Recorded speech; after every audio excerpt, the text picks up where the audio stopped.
आदाब नाजरीन, खबरनामे में आपका इस्तकबाल है। मैं हूं रेशमा आपके साथ। आइए नजर डाल लेते हैं इस वक्त की हेडलाइंस पर। अहमदाबाद में आज दिखेगा भारत जर्मनी का नया रंग। वजीर आजम नरेंद्र मोदी और जर्मन चांसलर फ्रेडरिक मार्च आज होगी उनसे मुलाकात। साबरमती आश्रम का भी करेंगे दौरा। बैनुल-अक़वामी पतंग महोत्सव में लेंगे हिस्सा।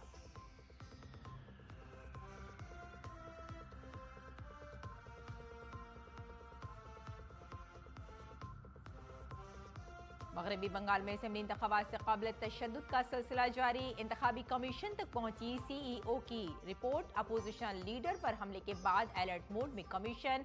रिपोर्ट में पटाखा फैक्ट्री धमाके का भी जिक्र। खलाई दुनिया में एक और परवाज की तैयारी में इसरो। श्री हरिकोटा से आज PSLV-C 62 रॉकेट से लॉन्च होगा IEOSN मिशन। जमीन पर मजीद बेहतर होगी निगरानी। हुकूमत मुखालिफ मुजाहिरों का सामना कर रहे ईरान में डोनाल्ड ट्रंप ने अमरीकी मुदाखलत की दी धमकी।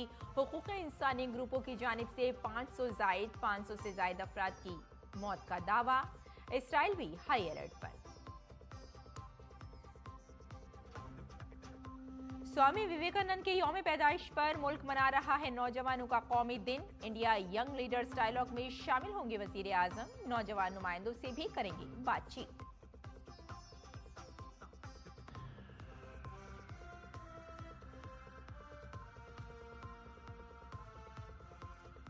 भारतीय क्रिकेट टीम ने जीत के साथ की नए साल की शुरुआत। वनडे सीरीज के पहले मैच में न्यूजीलैंड को 4 विकेट से दी शिकस्त। विराट कोहली मुंतखब हुए प्लेयर ऑफ द मैच।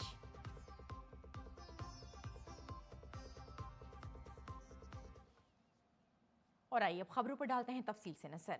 वजीर आजम नरेंद्र मोदी आज अहमदाबाद में जर्मन चांसलर फ्रेडरिक मार्च से मुलाकात करेंगे। ये मुलाकात दोनों ममालिक के दरमियान ताल्लुकात को मजीद मजबूत बनाने में अहम साबित होगी।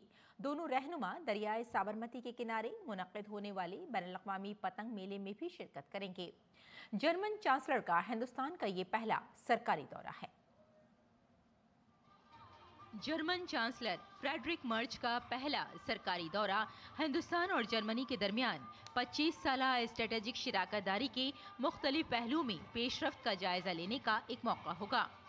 वजीर आजम नरेंद्र मोदी और जर्मन चांसलर फ्रेडरिक मर्च के दरमियान आज गांधीनगर के महात्मा मंदिर कन्वेंशन सेंटर में होने वाली बातचीत में दो तरफा ताल्लुकात को मजीद मजबूत बनाने पर तवज्जो मरकूज की जाएगी। बातचीत के दौरान दोनों लीडरान तिजारत और सरमायाकारी, टेक्नोलॉजी, तालीम, हुनरमंदी और नक्लो हरकत में ताउन को मजीद मजबूत बनाने के साथ साथ दिफा और सलामती, साइंस, इख्तरात और तहकीक, सब्ज और पायदार तरक्की और आवाम के दरमियान ताल्लुकात जैसे अहम शोबों में ताउन को आगे बढ़ाने पर तबादला ख्याल करेंगे।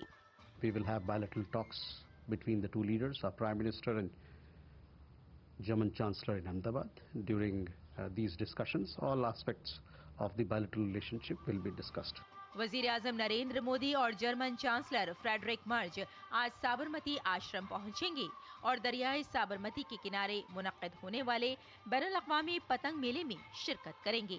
This year we all Indian and international kiteists are very happy because we are going to see the one of the world's most powerful Prime Minister Narendra Modi ji. German chancellor Friedrich मर्च का दौरा आला तरीन सियासी सतह पर तेज रफ्तार तरक्की को तक़वियत देगा।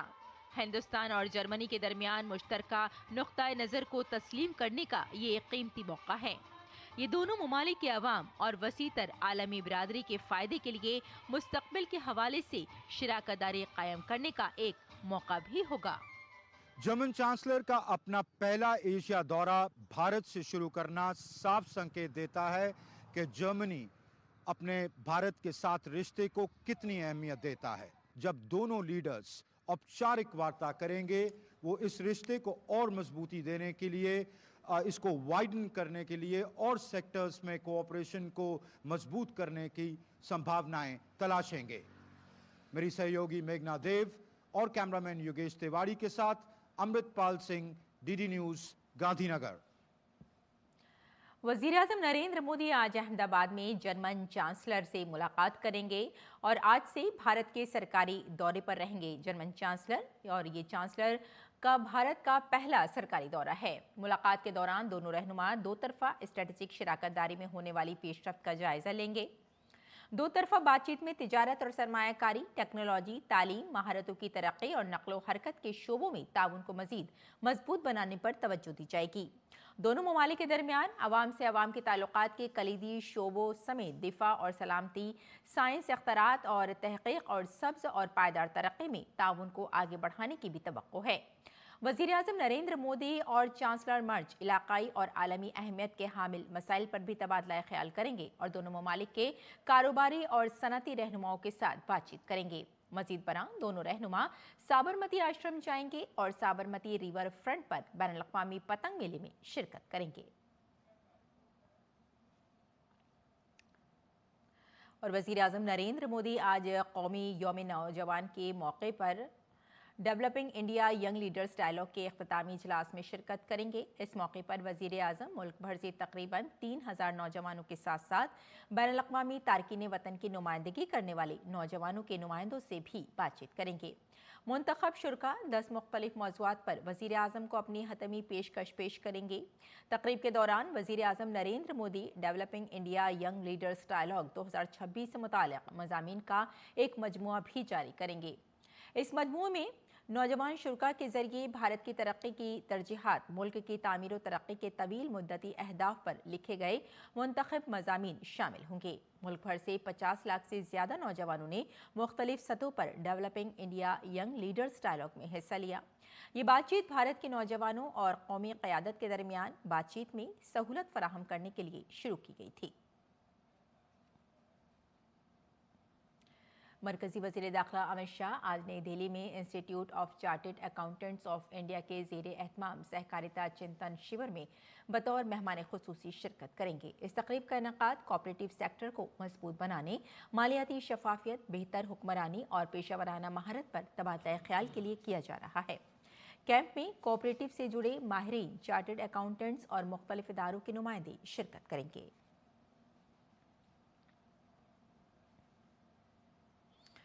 इलेक्ट्रॉनिक्स और इंफॉर्मेशन टेक्नोलॉजी के मरकजी वजीर अश्वनी वैष्णव अमेरिका के दौरे पर इतवार को वाशिंगटन डीसी पहुंचे। वो पीर को मुनक्किद होने वाले मादनियात के अहम वजारती इजलास में शिरकत करेंगे। ये इजलास ऐसे वक्त में हो रहा है जब आलमी सतह पर अहम मादनियात की सप्लाई चीन की महफूज और मजबूत बनाने पर जोर दिया जा रहा है। इजलास में इलेक्ट्रिक गाड़ियों, काबिल तजदीद तवानाई, सेमीकंडक्टर्स और दिफाई शोबे के लिए दरकार अहम मादनियात की दस्तयाबी और फरहमी के तहफ़्फ़ुज़ पर तबादला ख्याल किया जाएगा। भारत की जानिब से विकसित भारत के हदफ के पेश निगाह काबिल एतमाद और मुतनव्वे सप्लाई चीन की ज़रूरत पर जोर दिया जाएगा। इस दौरे को भारत की तवील मुद्दती सनती और तवानाई की हिकमत अमली के लिए अहम समझा जा रहा है। हुकूमत हिंद लोगों के ज़ाती डेटा की हिफाजत के लिए मुसलसल काम कर रही है। हुकूमत मोबाइल सिक्योरिटी के लिए एक मुनासिब और मजबूत रेगुलेटरी फ्रेमवर्क तैयार करने में मसरूफ़ है। ये मुशावरत सिक्योरिटी और हिफाजती मेयारात पर सनत के साथ वजारत के बाकायदा और जारी मसरूफियत का हिस्सा है। हुकूमत सनत के स्टेक होल्डर्स के साथ मिलकर काम करने और उनके खदशात को तामीरी अंदाज में हल करने के लिए पुरअज़्म है। काबिल ज़िक्र है कि वजारत इंफॉर्मेशन टेक्नोलॉजी सनत के नुमाइंदों के साथ भी बातचीत कर रही है ताकि दरपेश तकनीकी चैलेंजों और स्मार्टफोन मैन्युफैक्चरर्स की तरफ से अपनाए जाने वाले बैनुल-अक़वामी बेहतरीन तरीक़ों को बेहतर तौर पर समझा जा सके। हुकूमत का कहना है कि सनत के तईं बेहतरीन मफाद में जायज़ा लिया जाएगा। और भारतीय खलाई एजेंसी इसरो आज श्रीहरिकोटा से अपने सबसे काबिल एतमाद रॉकेट PSLV C-62 को लॉन्च करने के लिए पूरी तरह तैयार है। ये इसरो के तजारती यूनिट के लिए नवा बड़ा मिशन है जिसका बुनियादी काम ज़मीन का मुशाहिदा करने वाले IEOSN सैटेलाइट को मदार में रखना है। इस बार PSLV का खुसूसी DL वेरिएंट इस्तेमाल किया जा रहा है जो कि इस रॉकेट की मजमूई तौर पर 64वीं परवाज़ है।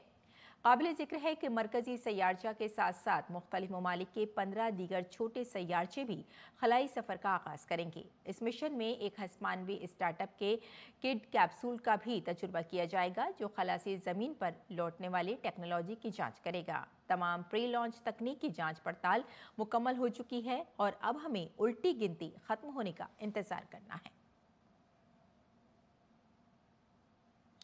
आगे बढ़ते हैं, अगली खबर का रुख करते हैं। रियासती चीफ इलेक्टोरल ऑफिसर के दफ्तर ने मगरबी बंगाल में अमन व अमान की सूरत हाल के बारे में इलेक्शन कमीशन को अपोजिशन लीडर पर हमले की रिपोर्ट भेजी है।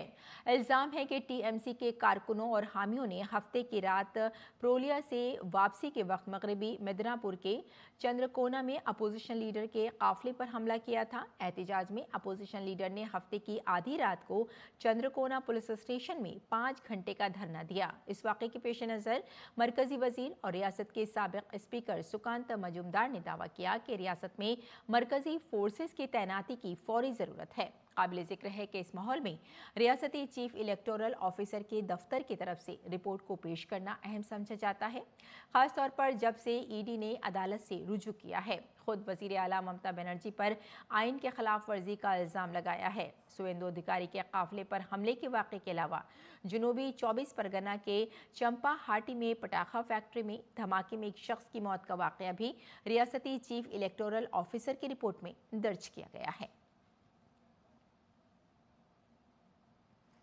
मगरबी बंगाल के साथ शुमाली अजला में चाय के बागात के मजदूरों को खासी राहत मिली है। इलेक्शन कमीशन ने एसआईआर के हवाले से इन कारकुनों के खदशात को दूर कर दिया है। दार्जिलिंग और क्लैम्पोंग, अलीपुर द्वार, जलपाईगुड़ी, कोच बिहार और शुमाली और जुनूबी दिनाजपुर में चाय के बागात में काम करने वाले बहुत से मजदूरों को समात के नोटिस मौसूल हुए थे। इतवार को कमीशन ने वाजे किया कि सिनकोना प्लांटेशन रिकॉर्ड्स को इन 7 अजला में मजदूरों के लिए एसआईआर की समात के लिए दुरुस्त दस्तावेजात के तौर पर तस्लीम किया जाएगा। ये मसला उस वक्त सामने आया जब दार्जिलिंग के बीजेपी एमपी राजू बस्ता ने कमीशन को खत लिखकर मुतालबा किया कि चाय मजदूरों के काम की जिंदगी से मुताल्लिक दस्तावेजात को एसआईआर में तस्लीम किया जाए। उन्होंने दलील दी कि इन मजदूरों के पास अंग्रेजों के दौर से बागात में काम करने के सबूत के अलावा कोई दस्तावेज नहीं है। सुवेंदु अधिकारी ने कोलकाता में एक प्रेस कॉन्फ्रेंस की और एमपी राजू बस्ता के मुतालबात की पुरजोर हिमायत की। उन्होंने टीएमसी हुकूमत पर चाय मजदूरों के मफादात में काम करने में नाकाम होने का इल्ज़ाम लगाया। इलेक्शन कमीशन ने इस पूरे मामले को काफ़ी संजीदगी से लिया और अब उन्हें राहत देते हुए उनके काम से मुताल्लिक़ दस्तावेजात को दुरुस्त करार दिया है।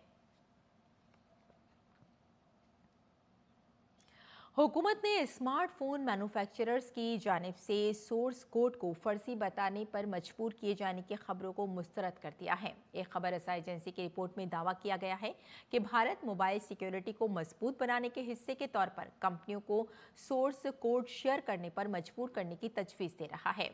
पीआईबी के फैक्ट चेक ने इस दावे को मुस्तरद कर दिया है। हुकूमत ने वाज़ेह किया कि इलेक्ट्रॉनिक्स और इंफॉर्मेशन टेक्नोलॉजी की वजारत ने मोबाइल सिक्योरिटी के लिए एक मुनासिब रेगुलेटरी फ्रेमवर्क तैयार करने के लिए सिर्फ स्टेक होल्डर्स के साथ मुशावरत का अमल शुरू किया है।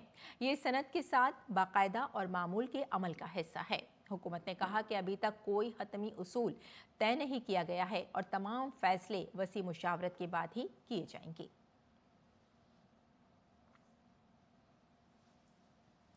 भारत ने सड़क और हाईवे की तामीर के मैदान में एक और अहम संग मील हासिल किया है। रोड ट्रांसपोर्ट और हाईवेज के वजीर नितिन गडकरी ने एक सोशल मीडिया पोस्ट के जरिए मुत्तला किया कि national highway authority of India NHAI ने मुसलसल बिटुमेंस कंक्रीट बिछाकर 2 नए ग्रीन्स वर्ल्ड रिकॉर्ड कायम करके तारीख रकम की है। इस बार NHAI ने 156 लेन किलोमीटर सड़क पर मुसलसल कंक्रीट की तह बिछाई है और कुल 57,500 मीट्रिक टन मवाद इस्तेमाल किया। पिछला रिकॉर्ड 84.4 लेन किलोमीटर का था, जिसे भारत ने तकरीबन 2 गुना कर दिया। ये तारीखी कारनामा आंध्र प्रदेश में बेंगलुरु कड़प्पा विजयवाड़ा 6 लेन इख्तिसादी राहदारी के पैकेज 2 और पैकेज 3 में पोर्ट पर नजदीक मुकम्मल किया गया है।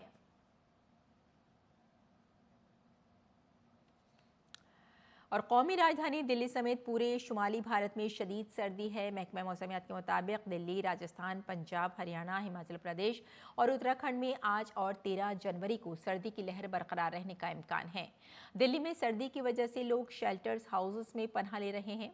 IMD के मुताबिक सर्दी की लहर 14 जनवरी तक जारी रहने का इम्कान है। इसके अलावा बिहार के कुछ हिस्सों में 16 जनवरी को भी सर्दी की लहर बरकरार रहने का इम्कान है।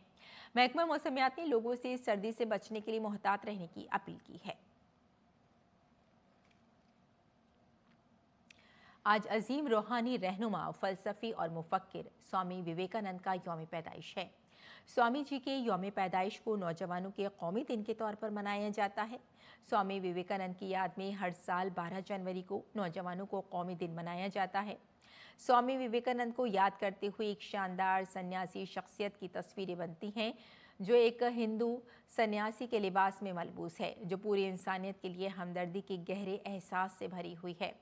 स्वामी विवेकानंद 12 जनवरी 1863 को पैदा हुए थे। उनका बचपन का नाम नरेंद्र नाथ था। उन्होंने सिर्फ 39 साल की मुख्तसर जिंदगी में जो कुछ किया वो तस्वुर से बाहर है। कम उम्री से ही उन्होंने शानदार स्कॉलर्स विवेकानंद की ज़िंदगी में एक अहम तब्दीली आई जब वो 1881 में अपने गुरु रामकृष्ण परमहंस से मिले। रामकृष्ण परमहंस से मिली रूहानी और वेदांत की तालीम ने उनकी ज़िंदगी का रुख बदल दिया। 1886 में रामकृष्ण परमहंस की मौत के बाद विवेकानंद ने अपने कोट और पतलून को छोड़ दिया और इससे के बाद उनका एक सन्यासी बनने का सफ़र शुरू हुआ। इसके साथ ही दुनिया के लिए उनका एक ही पैगाम रह गया कि इंसानियत की खिदमत खुदा की खिदमत है। नई दिल्ली के आलमी किताब मेले में रोज़ाना किताबों का इजरा हो रहा है। इतवार को मुसन्निफ संजीव राय की किताब इलाहाबाद पैसेंजर्स का भी इजरा किया गया। इस किताब में क्या खास बात है, DD न्यूज़ के सीनियर नामानिगार गिरीश निशाना ने दिल्ली टीचर्स यूनिवर्सिटी के रजिस्ट्रार और किताब के मुसन्निफ संजीव राय से बात की। नई दिल्ली विश्व पुस्तक मेले में इलाहाबाद पैसेंजर पुस्तक का भी लोकार्पण हुआ। इसके लेखक हमारे साथ हैं संजीव राय जी। सर, किस तरह की ये पुस्तक है? ये पुस्तक बुनियादी रूप से विद्यार्थी जीवन से होते हुए जब आप एक प्रोफेशनल और एडल्ट वर्ल्ड में प्रवेश करते हैं तो किन किन ट्रांजिशन से आपको गुजरना पड़ता है, कौन कौन से पड़ाव आते हैं, कितने जीवन के उतार चढ़ाव आते हैं, कुछ लोग हिम्मत हार जाते हैं, कुछ हिम्मत बनाए रखते हैं, और किस तरह से जीवन के संघर्ष के बीच सफलताओं की मंजिल लोग हासिल करते हैं। इलाहाबाद विश्वविद्यालय के पृष्ठभूमि पे ये आधारित उपन्यास है और इसीलिए उसका नाम इलाहाबाद पैसेंजर रखा गया है। कहाँ से शुरुआत होती है, इसमें कहाँ समापन है? ये इलाहाबाद विश्वविद्यालय के अर्ली 90s 1990 के शुरुआती दशक से शुरू होता है। छात्रों का एक समूह जो पढ़ने आता है, फिर उसमें से कुछ दोस्त बनते हैं, उनकी एक नई पर्सनालिटी निकल के आती है और वो फिर 20-25 साल के बाद, कोविड के बाद, फिर एक दूसरे को मिलते हैं और पुराने दिनों को याद करते हैं। कुछ उसमें से दुनिया से विदा हो चुके होते हैं, कुछ सफलता के बहुत ऊंचे मुकाम पे होते हैं, लेकिन सबके भीतर एक कहीं ना कहीं खालीपन का एहसास भी होता है कि हम सफलता की दौड़ में बहुत चीज़ें छोड़ भी देते हैं। पुस्तक मेले के बारे में अगर कहें तो? पुस्तक मेला तो देखिए एक बहुत ही शानदार आयोजन है और NBT ने पिछले 5-6 सालों में जिस तरह से इसको ट्रांसफॉर्म किया है और जितने व्यापक स्केल पे इसको ले गया है, और वो तो काबिल तारीफ़ है। NBT से भी मेरी 2 पुस्तकें प्रकाशित हैं और वो काफ़ी पाठकों को पसंद आ रही हैं। तो मेरी ढेर सारी शुभकामनाएं NBT के पूरी टीम को, युवराज मलिक जी को भी, कि ऐसे ही पुस्तक मेला प्रगति करता रहे। तो आप भी इस विश्व पुस्तक मेले में आ रहे हैं तो यहाँ पर बहुत सी पुस्तकें देखना ना भूलें, क्योंकि यहाँ हर दिन एक नई पुस्तक का लोकार्पण हो रहा है। कैमरामैन उत्तम सिंह के साथ गिरीश निशाना, DD न्यूज़, दिल्ली। भारत मंडपम में जारी आलमी किताब मेले में बहुत से नौजवान मुसन्निफीन को देखा जा सकता है। मेले में उनकी किताबें भी खूब बिक रही हैं। मेले में मुस्बत रद्दअमल के बारे में नौजवान मुसन्निफ विकल्प भटनागर ने क्या कहा, DD न्यूज़ के सीनियर नुमाइंदे गिरीश निशाना ने उनसे खुसूसी बात की। विश्व पुस्तक मेले में काफ़ी संख्या में युवा लेखक भी देखने को मिल रहे हैं, जिनकी पुस्तकें यहाँ हर किसी को आकर्षित कर रहे हैं। ऐसे ही एक युवा लेखक हैं विकल्प भटनागर। ये किताब है मेरी चिल्लई कलान, तो 6 महीने पहले लिखी थी, तो अच्छा रिस्पांस आ रहा है और अभी आज दूसरा ही दिन है और लोग बातचीत भी कर रहे हैं, तो उसी को लेके आगे अभी पूरा हफ्ता बचा है, तो कोशिश कर रहे हैं कि आगे अच्छी जाएगी। तो किस तरह का रेस्पॉन्स मिल रहा है आपकी पुस्तक को इस पुस्तक मेले में? अभी अच्छा मिल रहा है और लोग काफ़ी बात भी कर रहे हैं, काफ़ी देख रहे हैं, स्टॉल पे विज़िट कर रहे हैं पब्लिशर के, तो अच्छा रिस्पॉन्स आ रहा है। बाकी को आशा करते हैं कि आगे भी होपिंग की अच्छा जाएगा। और अभी 7-8 दिन का जो पीरियड बचा है, आज दूसरा ही दिन है, अभी तक कल पहले दिन में हमने अच्छी आराम से 14 से 15 कॉपियाँ बेच चुके थे और आज संडे को आशा कर रहे हैं कि अच्छे लोग आएंगे और भीड़ आएगी, तो दिल्ली और बाकी शहरों से भी लोग आएंगे और देखेंगे। क्या लिखा है आपने इस पुस्तक के अंदर? Story of love and loss, और कोशिश की है कि जो अभी हाल ही में पिछले साल दुखद पहलगाम इंसिडेंट हुआ था, उसको कहीं ना कहीं जो हम लिटरेचर में बोलते हैं राइजिंग एक्शन, उसको थोड़ा सा इंक्लूड करने की कोशिश की है कि वो आम आदमी पे कैसे प्रभाव किया था उनकी ज़िंदगी पर, और लोगों तक अपनी बात पहुंचाने की कोशिश की है। तो कहीं ना कहीं जो युवा लेखक हैं वो काफ़ी उत्साहित हैं। उत्साहित इसलिए हैं क्योंकि यहाँ पर विश्व पुस्तक मेले के अंदर उनकी पुस्तकों की भी खूब बिक्री हो रही है। कैमरामैन उत्तम सिंह के साथ गिरीश निशाना, DD न्यूज, दिल्ली। और नाज़रीन, आइए अब नजर डाल लेते हैं दिल्ली से शाये कुछ उर्दू अखबारात पर।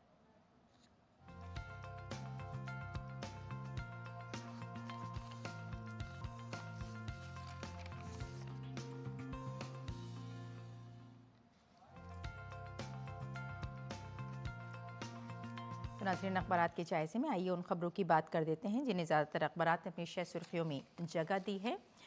ये मसाइल तलफ़्फ़ुज़ के उन्वान से मुज़ाकरे का एक इनक़ाद किया गया, और आपको बता दें कि उर्दू ज़बान में तलफ़्फ़ुज़ और दुरुस्त लहजे की बहुत अहमियत है। इससे ना सिर्फ काफ़ी असर पड़ता है सुनने वाले पर, बल्कि ये बेहद ख़ास हो जाता है। और इसी उन्वान के तहत एक मुज़ाकरे का इनक़ाद किया गया जिसमें कई लिटरेचर से जुड़े हुए लोगों ने हिस्सा लिया। और अब देख लेते हैं नाज़रीन अगली सुर्खी। आपको बता दें कि ये सुर्खी भी काफ़ी अहम हो जाती है क्योंकि हिंदी में अक़वाम मुत्तहिदा की सरकारी ज़बान बनने की पूरी सलाहियत मौजूद है। प्रोफेसर मिज़ोकामी ने ये कहा है। आपको यहाँ ये भी खुलासा करते चलें कि हिंद जापान सक़ाफ़ती ताल्लुक़ात को मजबूत बनाने में नुमाया किरदार अदा करने वाले पद्मश्री अवार्ड याफ्ता प्रोफेसर तोमियो मिज़ोकामी ने कहा है कि हिंदी ज़बान में हर तरह की सलाहियत मौजूद है और ये अक़वाम मुत्तहिदा की सरकारी ज़बान भी बन सकती है। और इसी के साथ एक और ख़बर पर आइए नज़र डाल लेते हैं। भारत तीसरी सबसे बड़ी मईशत बनने की तरफ गामज़न है। जी हाँ, वज़ीर-ए-आज़म नरेंद्र मोदी ने इतवार के रोज़ राजकोट में वेरिएंट गुजरात इलाकाई कॉन्फ्रेंस से खिताब करते हुए बताया कि हिंदुस्तान के माशी उरूज और सियासी इस्तेहकाम की सताइश भी की, और साथ में कहा कि भारत तीसरी सबसे बड़ी मईशत बनने की तरफ लगातार गामज़न है। और अब अगली सुर्खी पर आइए नज़र डाल लेते हैं नाज़रीन। भारत की 2025 में चावल बरामदात में रिकॉर्ड इजाफा किया गया है। भारत की चावल की बरामदात में लगातार इजाफा हो रहा है, जो मुल्क की तारीख में दूसरी बुलंद तरीन सतह है। ये इजाफा उस वक्त सामने आया जब हुकूमत ने 2022-23 में आयद की गई तमाम बरामदगी पाबंदियों को बिल्कुल ख़त्म कर दिया है, जिसकी वजह से ये निकल कर आया है कि भारत में सबसे ज़्यादा चावल की पैदावार हो रही है। और अब देख लेते हैं नाज़रीन अगली सुर्खी। कौमी उर्दू कौंसिल के स्टॉल पर नौजवान शायरों से मुलाकात और शाम अफसाना के उन्वान से मुज़ाकरों का इनाकाद। जी हाँ, हम सभी जानते हैं कि हमारा समाज कौमी कौंसिल बराए फ़रोग़ उर्दू ज़बान के ज़ेर एहतमाम जो आलमी किताब मेले में ये प्रोग्राम हो रहा है, उसमें ख़ास तौर पर अगर हम नौजवान शायरों की बात करें, अफसाना निगारों की बात करें, तो उन्होंने एक बहुत ही खूबसूरत स्टॉल लगाया है जहाँ मुसलसल मुज़ाकरों का एहतमाम किया जा रहा है, और इसमें कई ऑफिसर्स और उर्दू से ताल्लुक़ रखने वाले लोगों का एक ख़ास जमावड़ा वहाँ देखा जा सकता है। तो नाज़रीन, ये था अखबारात का मुख्तसर जायज़ा, और आइए अब लौटते हैं बुलेटिन की जानिब। कुछ और ख़बरों पर नज़र डाल लेते हैं। ईरान में कई दिनों से जारी मुज़ाहिरों के थमने के आसार नज़र नहीं आ रहे हैं। और आपको यहाँ ये भी बताते चलें कि हलाकतों की जो तादाद है वो भी काफ़ी बढ़ रही है, और इंसानी हुकूक़ के एक ग्रुप ने इतवार के रोज़ कहा कि ईरान में जारी तनाज़े में अब तक 500 से ज़ायद अफराद हलाक हो चुके हैं। हलाक होने वालों में 490 मुज़ाहिरीन और 48 सिक्योरिटी एहलकार शामिल हैं। इन मुज़ाहिरों में 10,600 से ज़ायद अफराद को गिरफ्तार किया गया है। सरकारी ज़राए के मुताबिक हुकूमत ने शहीद सिक्योरिटी एहलकारों के एजाज़ में 3 रोज़ा कौमी सोग का भी ऐलान किया है। इधर ईरानी हुकूमत किसी दबाव के सामने झुकने को तैयार नहीं। तेहरान ने धमकी दी है कि अगर सदर डोनाल्ड ट्रंप ने मुजाहिरीन की हिमायत में मुदाखलत की, अपनी धमकी को पूरा किया, तो वो अमरीकी फौजी अड्डों को निशाना बनाएगा। वाज़ेह रहे कि बढ़ती हुई महंगाई और माशी बहरान से नाराज ईरानी अवाम ने इन मुजाहिरों का आगाज़ 28 दिसंबर 2025 को किया था। ताहम ईरानी हुकूमत इन मुजाहिरों का इल्ज़ाम इसराइल और अमरीका पर आयद कर रही है। और खेल की खबरों में भारत ने वनडे सीरीज के पहले मैच में न्यूजीलैंड को 4 विकेट से शिकस्त दे दी है। इस फतेह के साथ ही टीम इंडिया ने 3 मैचों की सीरीज में 1-0 की बढ़तरी हासिल कर ली है। सीरीज का दूसरा मैच 14 जनवरी को राजकोट में खेला जाएगा। और अब मौसम का मिजाज।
तो नाज़रीन, खबरनामे में फ़िलहाल इतना ही। इजाज़त दें। आदाब।